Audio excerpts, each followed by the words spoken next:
Je m'appelle Camille et j'ai 25 ans. La veille de notre mariage, mon fiancé m'a envoyé un message qui semblait simple, presque banal. J'étais assise sur le parquet de mon appartement à Lyon, entourée de boîtes de dragées, de rubans et de ma robe blanche délicatement suspendue près de la fenêtre. Mon téléphone a vibré, et lorsque j'ai regardé l'écran, son message est apparu, « Ma mère t'invite à dîner ce soir ». Au début, j'ai souri, trouvant l'intention touchante. La veille du mariage, un dîner avec ma future belle-mère me semblait être une tradition chaleureuse, une façon de m'accueillir officiellement au sein de la famille. Pourtant, une sensation étrange s'est installée, persistant bien plus longtemps qu'elle n'aurait dû. Était-ce la soudaineté de l'invitation? Ou ce sentiment diffus dans ma poitrine, comme si cette soirée allait marquer un tournant important? Quoi qu'il en soit, j'ai répondu « Oui, bien sûr, avec plaisir ». En début de soirée, j'ai pris ma voiture pour rejoindre leur maison dans les Monts d'Or. Le quartier était paisible, presque trop.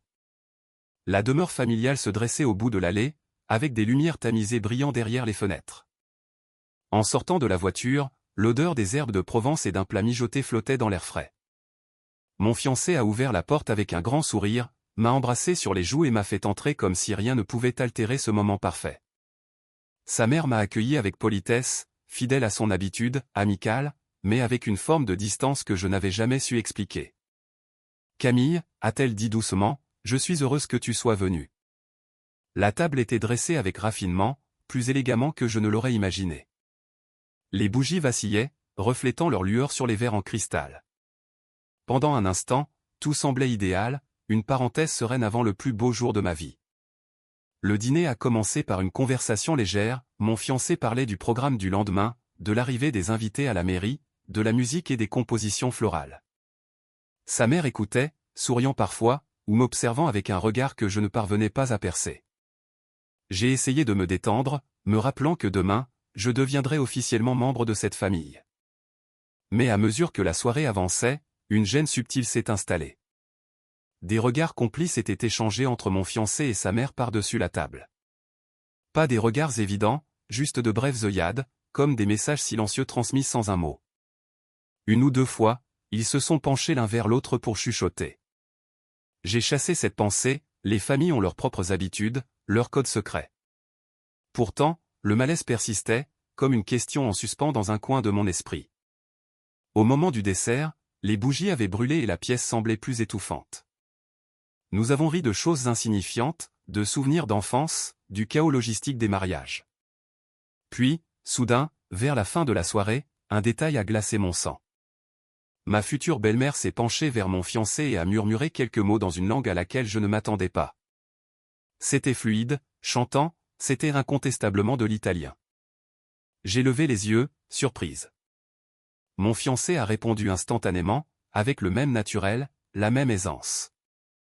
Ils ont échangé quelques phrases rapides en italien, leur voix basse et détendue, comme s'ils avaient fait cela des milliers de fois. Puis ils ont ri, discrètement, mais suffisamment pour que le son résonne étrangement dans la salle à manger silencieuse. Mon cœur a manqué un battement. En 2 ans de relation, mon fiancé n'avait jamais mentionné parler italien. Je lui avais même demandé par le passé s'il maîtrisait d'autres langues, et il avait répondu par la négative, l'air de rien. Et pourtant, le voilà qui parlait parfaitement cette langue avec sa mère, comme si c'était une habitude ordinaire. J'ai forcé un sourire poli et continué de manger, feignant l'ignorance. Mais à l'intérieur, mes pensées tourbillonnaient. Pourquoi cacher cela? Et pourquoi changer soudainement de langue à la fin du dîner? Quelques minutes plus tard, la soirée touchait à sa fin. Sa mère a commencé à débarrasser, tandis que mon fiancé sortait passer un coup de fil. Je me suis levé pour l'aider à porter la vaisselle à la cuisine. La maison semblait soudain plus calme, presque tendue. Elle lavait les assiettes lentement, et je les essuyais à ses côtés. Aucun de nous n'a parlé pendant un moment. Le silence était devenu lourd. Et alors, quelque chose s'est produit qui a fait défiler toute la soirée dans ma tête. Elle m'a regardé, scrutant mon visage avec une curiosité presque intrusive. À cet instant, les mots échangés à table ont résonné à nouveau dans mes pensées. À la fin du repas, ma belle-mère avait dit quelque chose en italien à mon fiancé, et ils avaient ri. Ce rire persistait dans ma mémoire.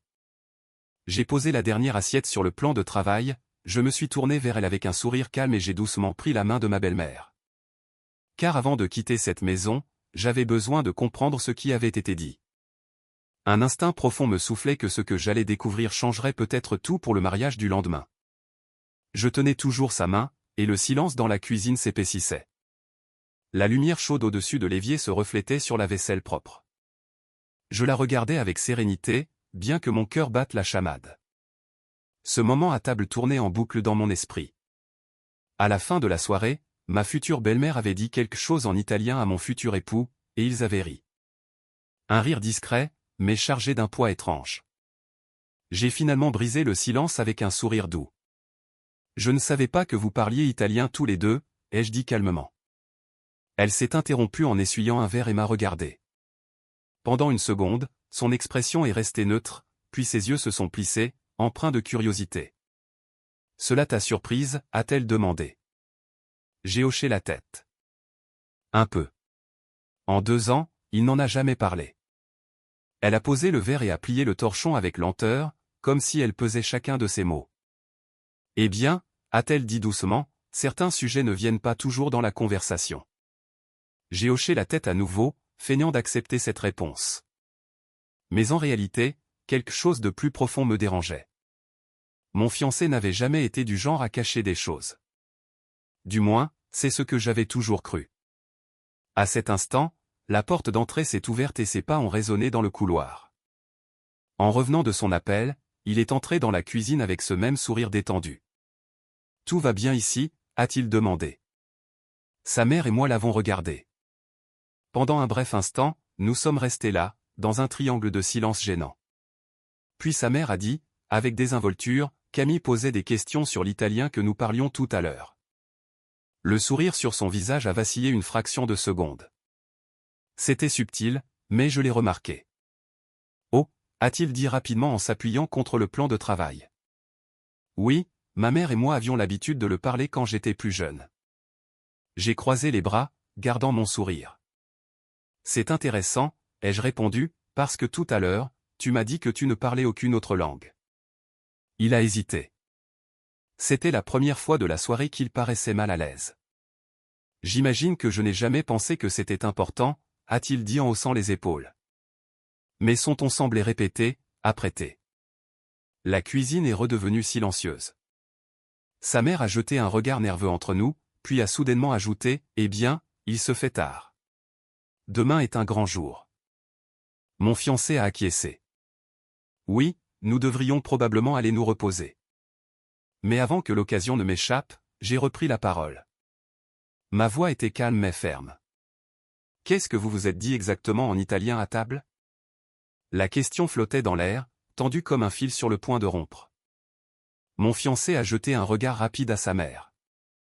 Elle l'a regardé en retour. Cette même communication silencieuse que j'avais remarquée plus tôt est revenue. Puis il a ri légèrement. Ce n'était rien, a-t-il dit. Juste une petite blague. J'ai penché la tête. Quelle blague? Il a encore hésité, et c'est à ce moment-là que j'ai décidé d'arrêter de jouer. J'ai pris une lente inspiration et je les ai regardés droit dans les yeux. Puis, dans un italien limpide et assuré, j'ai dit, tu lui as demandé si je n'étais toujours pas au courant pour demain.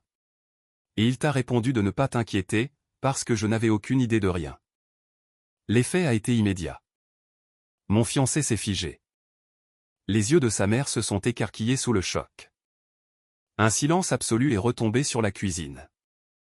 Tu comprends l'italien, a-t-il demandé, interdit. J'ai hoché la tête. Assez, oui. Sa mère s'est assise lourdement à la petite table, visiblement stupéfaite.